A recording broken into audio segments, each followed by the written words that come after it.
Well, it's good to meet you. Sorry we're meeting under these Yeah, circumstances. good to meet you as well. I want to just dive right in. Thanks for making time. I appreciate it. Can you help fill me in? Like, what's your quick sort of Ruben Alvarado background? I'm an immigrant kid who grew up in LA and discovered cycling as a kid who needed to get around and paid my way through college by cycling because I didn't have to pay anything else other than roommates with 7 people and riding my bike around town. And I think that's where I think I built most of my intensity and most of my endurance as a person is going up hills, traveling many miles to go to college. Since then, I've worked in the nonprofit world in various capacities, in housing, doing direct services for folks living in affordable housing. I've also worked with farm workers that were being placed into homes, into getting people into permanent homes that could be their first home, and just creating programs for them to be able to get into that in the city of Pasco, where I just gained so much welcoming support that they elected me to be one of their city council members, and so I did that for a number of years, and just really got exposed to just a whole new world. Since then, I've gotten my urban planning degree and then a public administration master's, and that allowed me to get into new roles. Most recently, executive director for an organization called Communities in Schools. It's a national organization, and I had and one of the affiliates that I led in Walla Walla, and that's where I'm coming from. Most recently, really with my strengths lie in building teams and building consensus among people, and so that's what I really I'm hoping to bring to the CCC long term. What attracted you to the CCC job? Yeah, my wife had recently gotten a pretty great offer in Portland, and I had no intention of moving. I had learned about the CCC years back when I was volunteering with Wheelhouse Bike Shop in the Tri Cities. It's a very similar but a lot smaller co-op of a nonprofit bike world. And the executive director at the time, Dave Spalding, told me about that there's a whole world out there of bike nonprofits. I originally built my bike at the Bicycle Kitchen down in LA many moons ago, and yeah, I've always had an interest for it. Never really been a gearhead or anything of that nature, but I always loved to ride around the bike just for recreation. I used to be a lot for necessity, and then it became recreation once I needed to commute a lot longer distances, and my body had changed a little bit. So I was excited to get myself back into shape now that I'm 40. And I was excited to be in a place like Portland, where just as someone with the urban planning background, I consider a mecca for biking and the infrastructure that supports it. So you were just hired in July. You know, I really want to hear from you. Like, when did you first start to understand that something was awry financially with the organization? Yeah, when I interviewed, they, there was some semblance of knowledge about that there were some hardships that the organization was going through financially. I did not know to the scale that those hardships were, and I think one lesson learned is to really ask a lot more questions when interviewing for these kind of positions. But I also was very attracted to just a lot of the thinking and the like an organization that has had its ups and downs had a very clear I guess analogy to what it means to go on a bike ride where you go uphill for some time and then you get to coast. And so I had the idea that this was kind of okay, we're going to be going uphill, this is going to be a challenge, and I was looking for a challenge in my career. I left the last organization I left with about 400K in reserves, and so I felt uh, pretty excited to be able to build that around. And very, I think a month in, um, I started seeing like, oh my gosh, like this cash flow doesn't make sense to me. And so that, like, I think that's where I started really sounding more alarms. I met with the board of directors and said, hey, listen, like, we cannot operate this way, like, much longer. And if like we either close the doors and we go all in. And I guess first and foremost, I want to I guess a state of value that I have, and it's one that I never, anywhere I go, I never want to look back and blame people.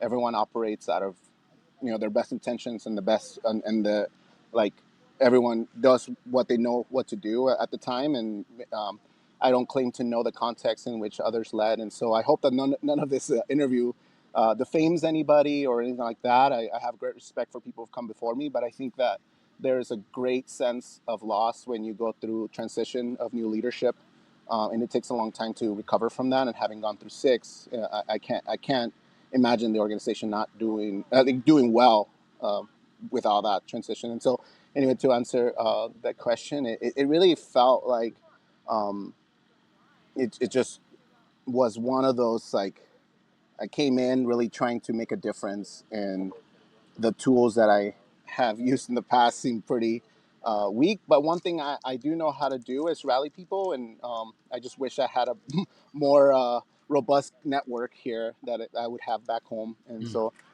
but I know that my perspective is incomplete, and that we need a diverse set of ideas and people to be able to come to best solutions. And so that's why I decided, like, this is the way forward. Is we need to really be transparent. I think that's a value that I hold. I never want to look at donors and say, hey, thank you for your donation, but we're actually not doing great. I want to, like, just like when my mom raised me, it's like if we were going through hard times, she would tell us. Well, it's pretty shocking, as you've said in the statement there. It's shocking to hear that if that amount of money, 115,000, is not raised by October 1st, that the CCC will close its doors. Is that is that a firm thing? I mean, are you operating from a balance sheet that says we've got $115,000 worth of stuff we got to pay for by then, or we're gone? Or I'm Yeah, trying to balance that yeah, with the fact that you're making this statement while also launching a big fundraiser. So I'm trying yeah, to understand kind of the balance there. absolutely. So is that a firm date? I mean, what's really happening here in terms of the future of the Yeah, I CCC? appreciate that. I think there's two things working simultaneously. The first is that uh, our staffing levels are unsustainable and have been unsustainable for a number of years, and so it's been a decline for some time. If we do some cost cutting measures and do some hard decisions, I think we could survive with with a portion of that for a number of months, but it's not going to set us up for success long term. And so what we're wanting to do is be able to, like, give us by a little time to reverse the downward trajectory, to make some necessary adjustments, pay some of our, like, the folks that we haven't paid, like, for our window was broken. Like, my first day on the job, our window was broken, and we were able to pay for half of that. Like, it's like, oh, like, and I see. so our finance director, who just recently stepped down, really was doing the role of poverty management, and couldn't, like, really, their bandwidth was used towards that. And so I think that's the what I'm trying to reverse is step away from poverty management, pay for all the tubes and bikes that all the parts that we have to pay, so that we can pay our staff,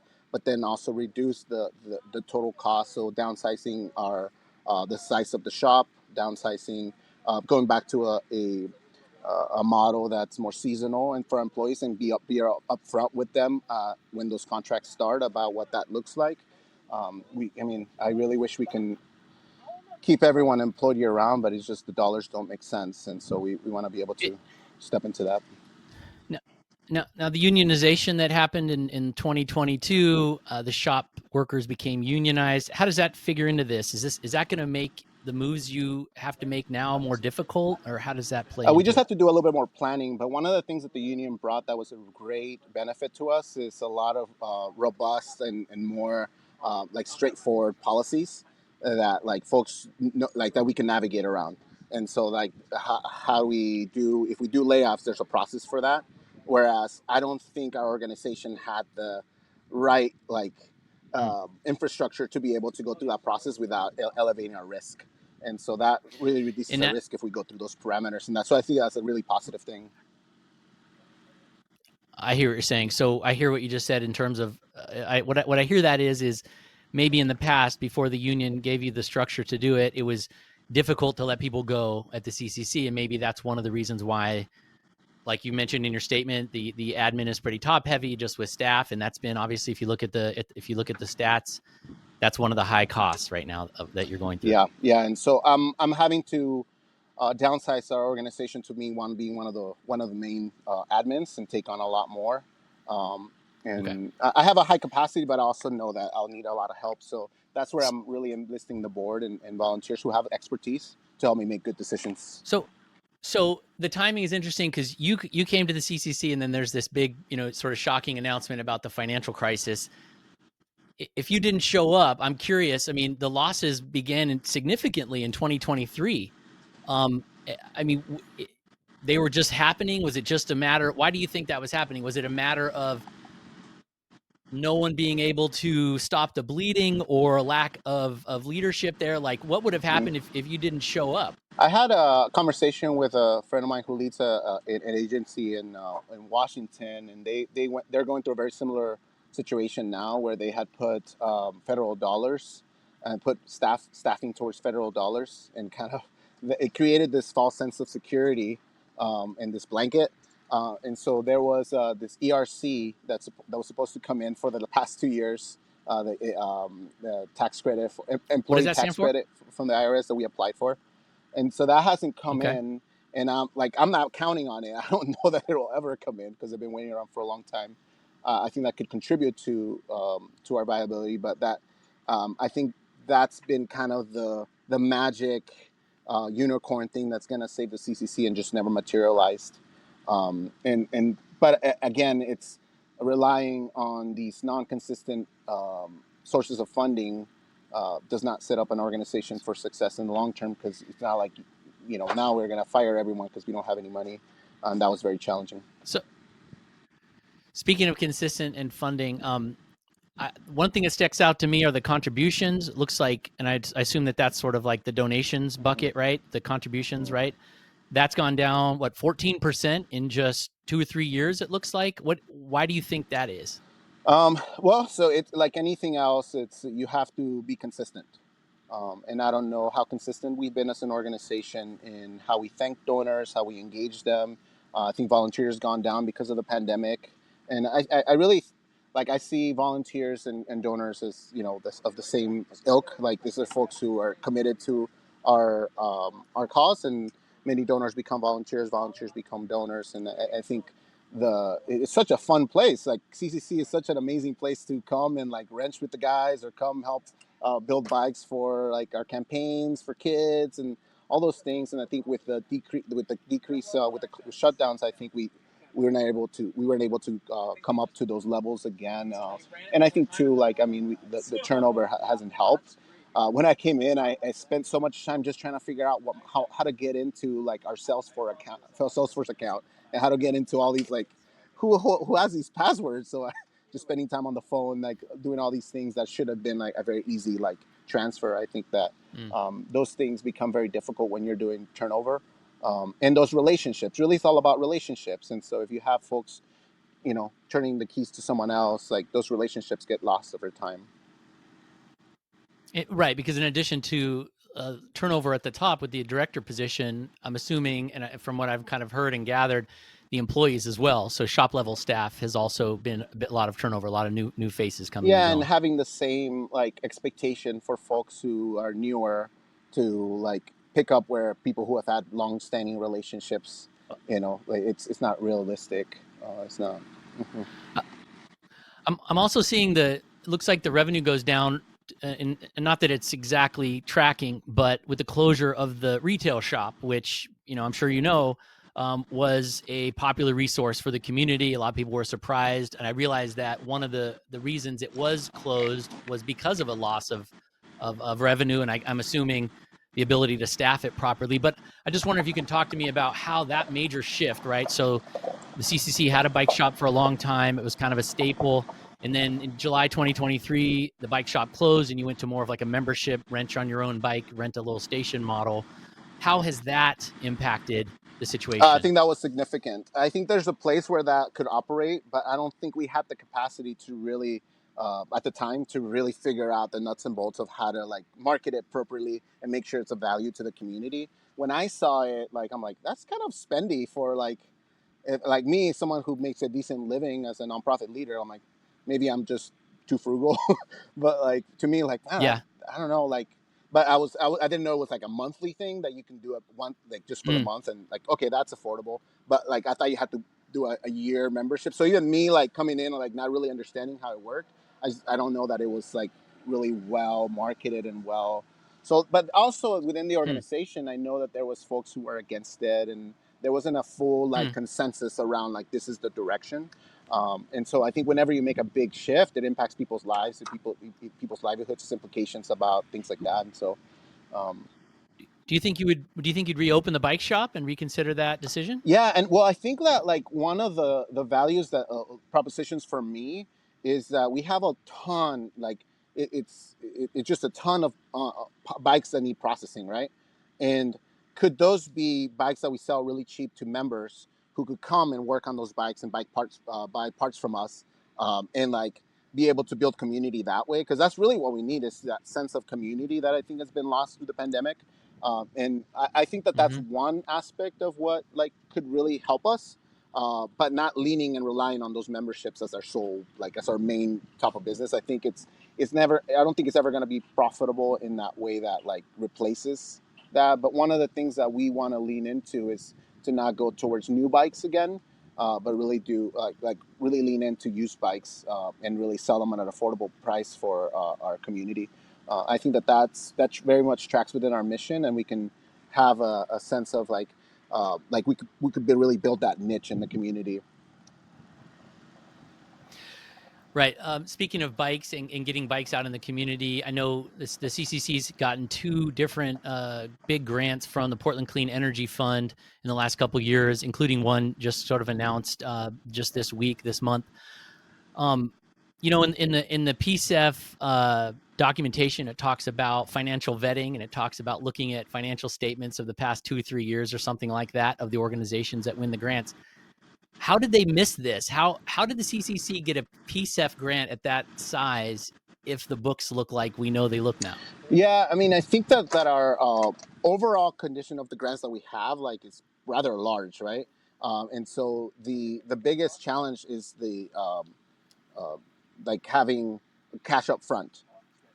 And so we had a very successful grant manager that really set us up for success. And I think a lot of those it's all about the timing of that. And so I'm not 100% sure. Like I can't speak to like what was like how those conversations went or their vetting process. Like again uh, I'm in month two. Like month one, I was focusing on relationships and trying to build some culture, things like that. Month two is when I got into the books. I'm like, oh my gosh. So Mm, I I wish I could have a very direct and clear like answer for you to say, yeah, this is what and this is what. I don't know what that vetting has looked like. I will say that our organization is very well regarded by those agencies because we deliver really great work and we have really good documentation of how we use those dollars and how those are allocated. And I think that right. has made us a really great partner for organizations like this. And they've one of the things that we're working on now is to decrease the amount of time for those reimbursements and try to negotiate that better so that like we don't have to have 3 months cash on hand. Um, uh, and I Oh, I think that see. the cash on hand situation has like really deteriorated within our line of credit like a few months before I got in. So it wasn't as recent. I mean, it wasn't as it's more of a recent thing that we have not had any I see. updates. Maybe the PCEF vetting may not have caught that lack of cash on hand, which is really a big part of the crisis right I, now. Is that what you're saying? that's my take. Yeah. But I guess again, I wasn't here for those conversations, and so I can't. I haven't delved into that level It, just yet. right. I was going to ask if there's any risk of having to turn down those grants, but I guess that is, you know, you would basically you're saying you would close your doors anyway if you don't get the money. All right. So that would mean giving the grants, turning down the grants if you have to close your doors. I guess you wouldn't have the grants, Yeah. obviously. So, but I mean, yeah. So I guess that's a bridge to a river to jump over. Yeah. I guess, right? Yeah, and I mean, there's all kinds of options if that were to happen. That personally don't have the expertise on how to close an organization or how to like Hmm. navigate those transitions. And so I think that at that point, I wouldn't be the right leader for those moves moving forward. Is there? Um, I wonder if you can just help me understand, like, why you're asking the community to step up and help get the CCC through this really rough patch. Why should the community trust the CCC given the financial situation? Why should the community trust to give more money to this organization that since 2023 was, hemorrhaging money and in big losses? Why should the community trust you now? That's a great question. As a donor myself of different organizations, I would ask the same question. So I think it's very fair. Um, I think that the mission of the organization predates a lot of these circumstances. I'm personally committed to the organization as long as they will have me to really be transparent and to be a partner in that and just open up our books with anyone who would want to see them. I think I can't speak for previous directors or previous folks, and I don't want to disparage anybody, but as far as me as a new executive director, that's the direction that I'm seeing this as a startup, so to speak, and I think that is a risk for folks, and so and that relationships are very important, and I've left every organization I've left with really good reputation, and I hope that could be the same here now. But I recognize I'm new to this community, but yeah, I think that's that. But also we have a really dedicated staff. The folks that we have right now is just are really working hard to really make this happen and sacrificing them of themselves to sometimes decrease their hours or do things that you know but in the long term we really want to have really good financial planning. And so all I know how to do is to bring in people that are smarter than me to advise me and to help me, and that has been a winning strategy for me up to this point, and I hope to do the same. And so that's my appeal to the community. I can't like I can't I can apologize for CCC and the way that it has mismanaged certain things and not been communicative of these things.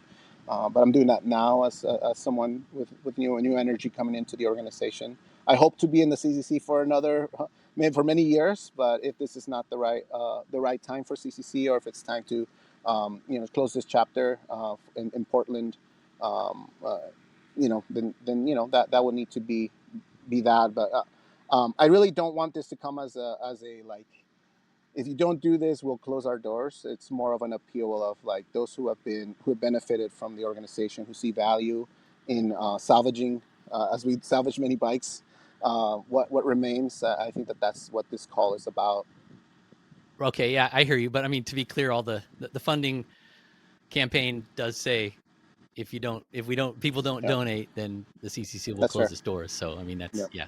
I hear that you don't want that to be like that, but that's literally how things are. So that's kind of like why I was like rushing to yeah, talk to you, and really I think this is something that's been around 30 years in this community and has such a legacy of love and trust as a CCC. People take that really yeah. seriously. So um, can you just recap? So just finishing up here, I'll let you get back. I know you're at Cycle Oregon. Looks like there things are just kicking off. Can you just quickly kind of like what will change? What is changing going forward at the Community Cycling Center, given where you're at right now? What's going to be different in the Yeah, that's future? a really great question, and that's the question I would want to know as a board member of different organizations in the past or as a donor.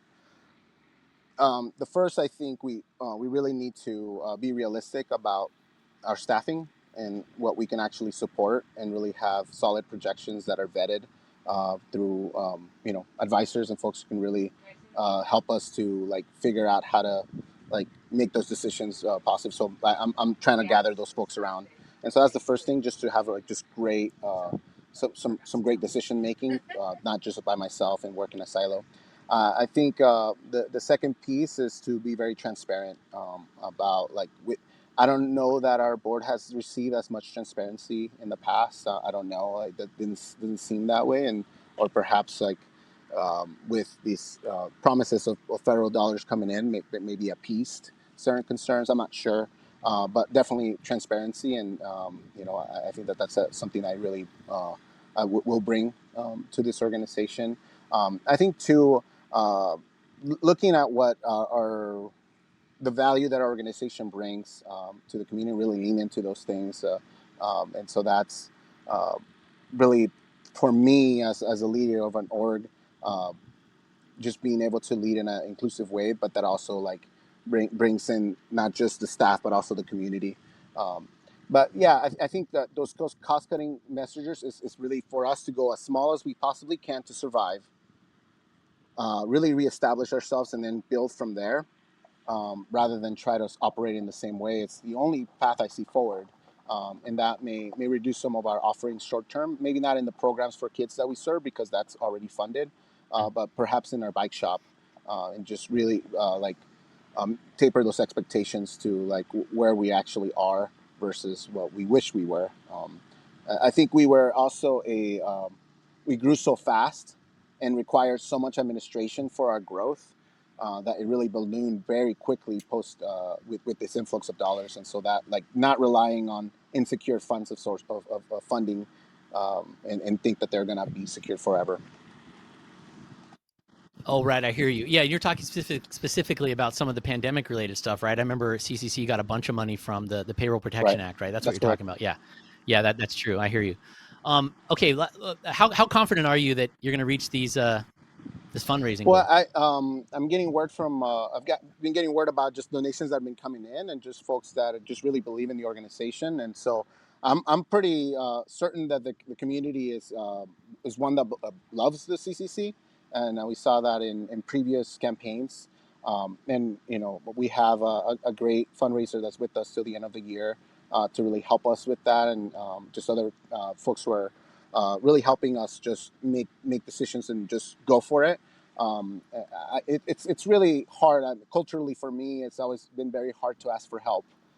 That's something I grew up just like, really. It might be for most people, but I think for me culturally that was a really difficult thing. Maybe as an immigrant, I had a chip on my shoulder, or I'm not sure. So this is very painful. But I'm just in times of need, I've learned to really ask for my community support, and they've come through. And so I'm excited to just see folks who are saying, "Yeah, we'll help," and it really is very. I'm just very grateful for that. Ruben, thanks again for talking, and we'll leave it at that. And have a good time out on Cycle Oregon, and we'll see you back in Portland when you get Thank you here. for the time, and thanks everyone for listening.